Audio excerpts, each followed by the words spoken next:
सुप्रभात। मैं हूं जगेंद्र राणा। भोजन में प्रेम और भक्ति रस भरना। भोजन में प्रेम और भक्ति रस भरना, यह हमारी आज की आध्यात्मिक चर्चा का विषय। शरीर को स्वस्थ रखने के लिए आवश्यक है कि शारीरिक व्यायाम किया जाए।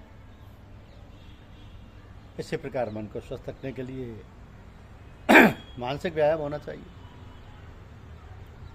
तो हम लोग ध्यान की साधना करते हैं, इससे मानसिक व्यायाम तो हो जाता है, किंतु शारीरिक व्यायाम ना करने से स्वास्थ्य ठीक नहीं रहता और इसी कारण से तरह तरह के पेट के रोग तथा अन्य रोग हो जाते हैं। फलस्वरूप ध्यान पूजा पाठ भी ठीक प्रकार से नहीं हो पाता और फिर सारा करा कराया चौपट हो जाता है। इसलिए साधकों को चाहिए कि वे शारीरिक व्यायाम अवश्य करें। अब व्यायाम कई प्रकार के होते हैं, किंतु प्रातः सायं टहलना बहुत अच्छा और सुलभ व्यायाम है। और जिन्हें ऐसी सुविधा ना हो वो आसन एवं अन्य प्रकार के हल्के अंग संचालन वाले व्यायाम कर लिया करें, तो फिर हमारी पाचन क्रिया भी ठीक रहेगी और रोगों का आक्रमण भी नहीं हो पाएगा, आलस भी नहीं आएगा। अब आजकल प्राय देखा जाता है कि पढ़ने लिखने वाले विद्यार्थी और दफ्तरों में काम करने वाले आदमी जो ना तो खेलते हैं, ना टहलते हैं, ना व्यायाम करते हैं, उन्हें तरह तरह की बीमारियां लगी रहती हैं और अधिकतर पैसा दवाइयों में ही खर्च हो जाता है और घर गृहस्थी के अन्य कार्यों के लिए पैसों की कमी हो जाती है। तो व्यायाम के मामले में घर गृहस्थी में लगी महिलाएं बहुत पीछे हैं, जिनको ना तो टहलने की सुविधा है, ना कोई अन्य व्यायाम की। उन्हें देखो तो ना जाने कौन कौन सी बीमारियां लगी रहती हैं। महिलाओं में एक बात और देखी जाती है कि वे दवाइयाँ ठीक नहीं खाती जब तक इतनी असमर्थ ना हो जाएं कि उठ बैठ सकें और खा पी सकें। तो जब उनका ये हाल हो जाता है तो वे लड़के बच्चों की देखभाल ठीक प्रकार से नहीं कर पाती। भोजन इत्यादि भी देर सवेर बनता है, इस कारण सारा कामकाज बाधित होता है। तो जो बच्चे पढ़ते हैं और जिन्हें खेलने कूदने का अवसर मिलता है वो तो कुछ ठीक रहते हैं, वरना उनकी भी हालत ख़राब रहती है। घर में टीवी होने के कारण उनका दिल दिमाग उसी में लगा रहता है और माँ बाप शिकायत करते हैं कि बच्चे पढ़ते नहीं, पढ़ने में मन नहीं लगता। तो ये बात अधिकतर देखने में आती है, जिसके कारण सारा समाज ही अस्त व्यस्त और हैरान परेशान है कि क्या करें, कैसे करें। ये सारी विघ्न बाधाएं कोई विशेष नहीं है। यदि थोड़ी सावधानी बरती जाए और उस ओर ध्यानपूर्वक कार्य किया जाए तो सब ठीक हो जाए। इन सब बातों के लिए माताएं अधिक उत्तरदायित्व निभा सकती हैं यदि उनको ठीक प्रकार से उनके परिवारीजन सहयोग दें। तो विशेष रूप से उनके पति और सास ससुर, जिन्हें सुविधा है सब काम अपने आप करने की, वे तो ये काम कर सकती हैं। अगर किसी को काम से फुर्सत नहीं मिलती तो किसी को बीमारी से फुर्सत नहीं मिलती, करें तो क्या करें। अब ये सब काम बड़ी आसानी से निपट सकता है यदि स्त्री पुरुष दोनों मिल बैठकर विचार विमर्श करें।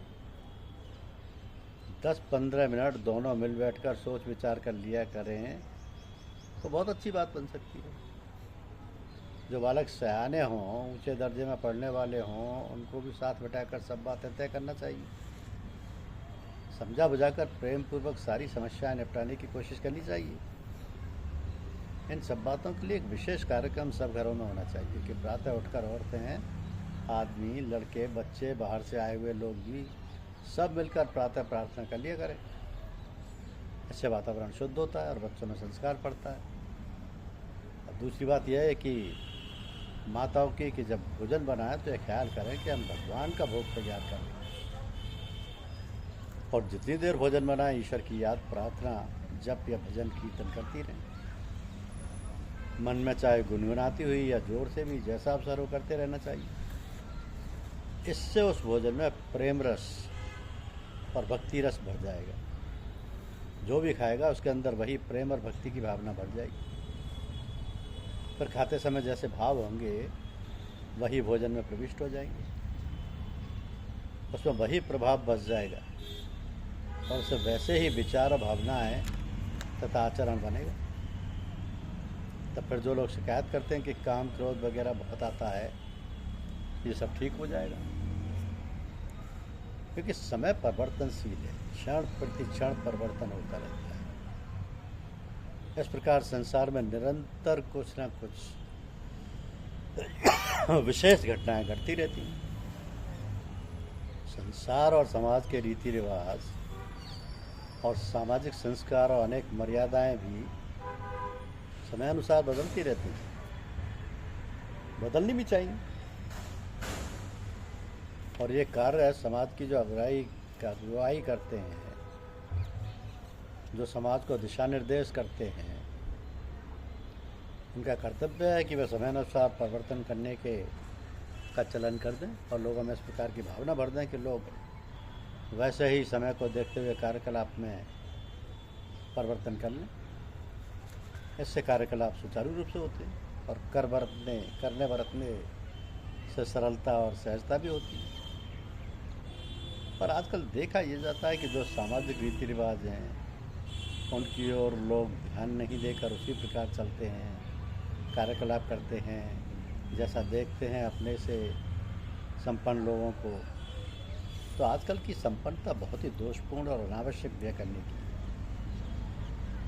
कारण इसका यह है कि लोगों की कमाई मेहनत की तय नहीं, ईमानदारी और पुरुषार्थ की नहीं है, और संपन्नता अर्थात धन उनके पास बहुत अधिक है जिसे वो ये के अन्य प्रकार व्यय करना चाहते हैं।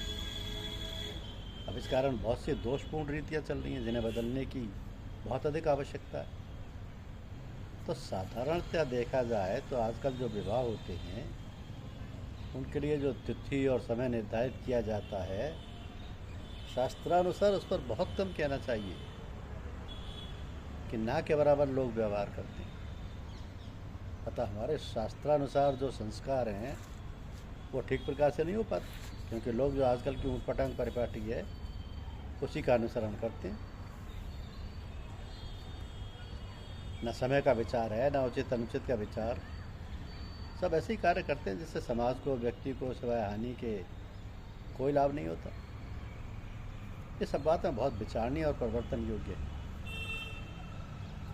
तो विशेष रूप से जो अपने संपर्क में हैं, सत्संग में हैं, इन सब बातों को गंभीरता से ग्रहण करते हुए अपने आप में और अपने परिवार में, समाज में आवश्यक समय अनुसार तथा हर प्रकार के समाज में रहने वालों को ध्यान में रखते हुए परिवर्तन कराएं। इन सब बातों का हमारी संतान पर, हमारे परिवार के नन्हे मुन्नों पर विशेष प्रभाव पड़ता है। तो बहुत ही सावधानी और सूझबूझ के साथ इस प्रकार कार्य करें जिससे बहुत सरलता से परिवर्तन हो जाए और लोगों की प्रवृत्ति और समाज सुधार में सफलता प्राप्त हो सके। तो विशेष रूप से हमारे स्वजनों से, जो हमारे स्वजन हैं, सत्संग करने वाले हैं, वो चाहे किसी भी संख्या के हों, उनसे प्रेमपूर्वक अनुरोध करें कि आजकल जो स्कूल कॉलेज की पढ़ाई और विवाह शादियों में जो अनावश्यक व्यय होता है उसको स्वयं ना करें और दूसरों को उसकी हानि और परिणाम बताएं, तो सब कार्यकलाप बड़ी सरलता से बदल सकता है। जो अपने आप को उपदेशक समझता है किंतु दूसरों की भिक्षा पर गुजारा करता है, ऐसे मनुष्य के आगे अपना सिर मत झुकाओ। जो अपने परिश्रम से जीविका चलाता है तथा अन्य लोगों का भी पोषण करता है, वही आध्यात्म पथ प्रदर्शन कर सकता है,